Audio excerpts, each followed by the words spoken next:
জন্য, ভালো পথে আনার জন্য আদম কথা বলেছে আব্রাহামের সঙ্গে। দেখেন, পুরাতন নিয়মে ঈশ্বর নিজে কাজ করেছেন, যে কারণে ওইখানে আমরা প্রভু যিশু বা পবিত্র আত্মা আমরা দেখতে পাই না। ঈশ্বর নিজে কাজ করেছেন, নিজে আব্রাহামকে ডেকেছেন। আপনার আমার জীবনে যদি বলে কেউ ঈশ্বর যে তুমি পলিগ্রাম ছাড়ো, আব্রাহামকে বলেছে তুমি তোমার বিয়েটি পূর্বে ছেড়ে দাও। আজকে যদি আপনাকে বলে যে তুমি এই পলিগ্রাম ছাড়ো অথবা বাংলাদেশ ছাড়ো, আমরা কতটা বাধ্য? অনেক সময় আমাদের ধৈর্য আমাদের আসে না। আব্রাহামকে আপনি জানেন ঈশ্বর কখন প্রতিজ্ঞা করেছিল? আব্রাহামের কোনো সন্তান নাই, তখন তার বয়স 75 বছর, এবং এই 75 বয়সে ঈশ্বর তার সন্তান না হলে তাকে বলছে যে তোমাকে আমি মহা জাতির পিতা করবো। কি করে সম্ভব? অনেক সময় আমাদের জীবনে আমরা দরিদ্র, পলিগ্রামে অনেক দরিদ্র লোক আছেন, অনেক বড় লোক মানুষ আছেন, তাই না? এই মন্ডলীটার কোনো জমি নাই, কিন্তু ঈশ্বর বলছে যে আমি তোমাদের এখানে বিল্ডিং করবো, তাই না? আমার শ্রদ্ধা মামা তিনি বলছেন যে 75,000 টাকা নিয়ে উনি এটা শুরু করেছিলেন। মানুষ পাগল বলতো, তাই না? কি করে সম্ভব এই লক্ষ লক্ষ টাকার বিল্ডিং অনলি 75,000 টাকা দিয়ে শুরু করা?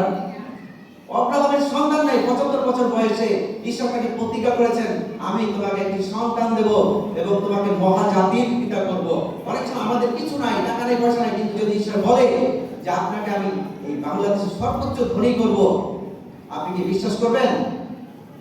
বিশ্বাস করার কথা নয়। ঈশ্বর যখন আব্রাহামকে প্রতিজ্ঞা করলেন তখন তার বয়স 75 বছর।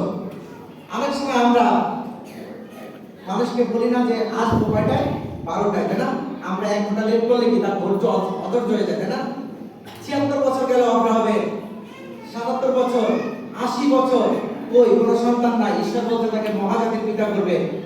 90 বছর গেল, 100 বছর, তার মানে 25 বছর পরে তার একটি সন্তান আসলো আব্রাহামের। সেই 25 বছর পরে আবার যে সন্তান হলো, সেই সন্তান বেড়ে উঠছে। যখন তার বয়স 12 বছর, ঈশ্বর যেন মনে হচ্ছিল আব্রাহামের সঙ্গে তামাশা করছেন। বললো যে তোমার সন্তানকে বলি দাও, আর বাংলা বললে জবাই করো, আমার উদ্দেশ্যে উৎসর্গ করো। আপনাকে আপনার বয়স আমাদের নিজেরা চিন্তা করবেন, গল্পের আকারে পড়ি বলে আমাদের কিন্তু মনে হয় কি আলীবাবা 40 চোরের গল্পের মতো, তাই না? এটা একটা সত্যি ঘটনা। আপনাকে যদি 75 বছর বয়সে অথবা আপনার 50 বছর বয়সে যদি একটি সন্তান হয়, আর সেই সন্তান 12 বছর বয়সে যদি ঈশ্বর বলে যে তুমি এটা জবাই করো আমার উদ্দেশ্যে, কি তামাশা না? যে কারণে আব্রাহামকে বলা ঈশ্বরের বন্ধু। ঈশ্বর যখন তার সাথে তামাশা করছেন এবং আব্রাহাম সত্যি সত্যি সেই সন্তানটাকে নিয়ে গেলেন এবং তার চোখ বাঁধলেন, তাই না? বাইবেল আছে, এবং তাকে যখন জবাই করবে, ঈশ্বর এতটা নিষ্ঠুর নয়। তখন তিনি দুধগড় পানি বলেন থামো, ওইখানে একটি গর্দভ আছে, তুমি ওইটা বলি করো। ঈশ্বর আপনার আমার হৃদয় জানেন। আপনি যে পরিস্থিতিতে আছেন, ঈশ্বর আপনার আমার হৃদয় জানেন। আপনি যে পরিস্থিতিতে আছেন, আপনার সন্তানকে যখন জবাই দিতে যাচ্ছে, আর তখন ঈশ্বর সেই যোগান দিয়েছিলেন, তাই না? সবসময় মনে রাখবেন, আমরা মনে রাখতে পারি ঈশ্বর যখন দর্শন দেয়, ঈশ্বর যখন আহ্বান করে, তখন তিনি তার যোগানও দিয়ে থাকেন। বাংলাদেশে অনেক মিনিস্ট্রি আছে, সাতক্ষীরা থেকে আমি অবাক হয়ে যাই, মানে 12 বছরের একটা ছেলে, সেও ফান্ড পায় আমেরিকা। 20 বছরের ছেলে, কোনো থিওলজি নাই, কিছু জানে না, সেও বিদেশ থেকে টাকা পায়, এবং তারপরে কি করে? গার্লফ্রেন্ড নিয়ে ঘুরে বেড়ায়, ফরকা টাকা। আমরা ঈশ্বরকে নিয়ে আমরা মজা করতে পারি না। ঈশ্বর যখন, এবং অনেকে ছেলেগুলো বলে সাতক্ষীরা গেলে, দাদা আমি একটা মিনিস্ট্রি করছি। কি মিনিস্ট্রি করো? বা ইয়ুথ মিনিস্ট্রি, দাদা ফান্ড দরকার, আপনি একটু ফান্ড ম্যানেজ করে দিয়ে। বিদেশিরা এত সস্তা না। আমার সাথে যত বিদেশি আসে, বেশিরভাগ অর্থ আমি দিই, তাদের অর্ধেক খরচ আমি দিই। তারা শুধু প্লেন ভাড়া দিয়ে আসে এবং তারা কিছুই দেয় না। অনেক আছে, এবং এমন দিন যে আমার খরচের পরে আমার কাছে টাকা থাকে না, সত্যি বলছি আর কি।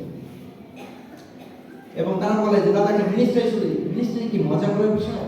মিনিস্ট্রি কি কোনো চাকরি? মিনিস্ট্রি মানে হচ্ছে ঈশ্বরের কাজ।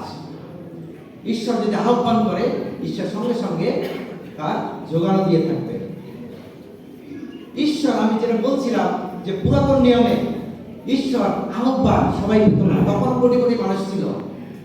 মুসলিমেও কিছু লোক তারা আহ্বান পেয়েছিল, যেমন মসি ঝোপের মধ্যে ঈশ্বরকে দেখলো, তাই না?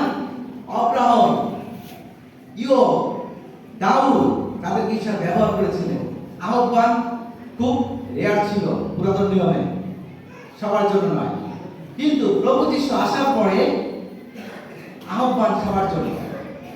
দেখেন, পুরাতন নিয়মে ঈশ্বর অলৌকিক কাজ দেখেছে ইসরায়েল জাতি, অনেক মানুষ তারা অলৌকিক কাজ দেখেছে, কিন্তু ঈশ্বরকে তারা নির্ভর করেনি, ঈশ্বরের উপর তারা বিশ্বাস করেনি। তখন কোটি কোটি মানুষ ছিল।